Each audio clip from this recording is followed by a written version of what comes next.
Hello happy gardeners. So ఇవి చూడండి, water లిల్లీకి సంబంధించిన బల్బ్స్ అండి. ఇవన్నీ కూడా చూసారా, స్ప్రౌటింగ్ అనేది ఎంత చక్కగా ఉందో దీనికి. అలాగే చూసారా, ఇది చాలా హెల్తీగా ఉంది బల్బు. ఇంకో బల్బు చూపిస్తాను మీకు. ఇవి కూడా చూడండి ఎంత చక్కగా స్ప్రౌట్ అయినాయో.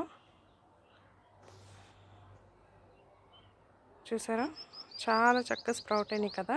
ఇవేంటంటే వాటర్ లిల్లీస్కి సంబంధించిన బల్బ్స్ అండి. ఇది చూపిస్తాను చూడండి. ఇదేంటంటే లోటస్ ఉంటుంది కదండి, లోటస్ యొక్క ట్యూబ్ అన్నమాట. చూడండి, చూసారా, ఇవన్నీ ఆకులు ఇలా కనిపిస్తున్నాయి కదా. ఇవన్నీ కూడా ఆకులు మాట ఇలాగా. సో ఇవి చూడండి, వేరులు చూడండి ఎంత చక్కగా వచ్చినాయో. మనము ట్యూబర్స్, లోటస్ ట్యూబర్స్ ఎప్పుడైనా కొన్నప్పుడు మనకి ప్యాకింగ్ నుంచి రాగానే వెంటనే దీన్ని వాటర్లో ఫ్లోట్ చేసి వదిలేయాలండి.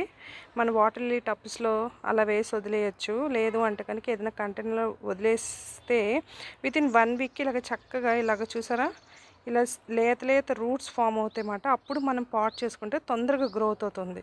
ఇక్కడ కూడా చూసారా. సో మనకి ట్యూబర్ ఏంటంటే ఈ కనుపులు ఉన్నాయి చూడండి ఇక్కడ, ఇది నెక్స్ట్ ఇక్కడ నుంచి గ్రోత్ అనేది మంచిగా అవుతాయి అన్నమాట.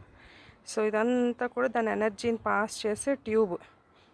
సో ఈ ట్యూబర్స్ మధ్య మధ్యలో కనుపుల దగ్గర నుంచి వీటికి కొత్తగా ఆకులు కానీ, పువ్వులు కానీ, చిగుళ్ళు కానీ, లేదంటే గ్రోత్ మంచిగా అవ్వడం కానీ ఉంటుందన్నమాట.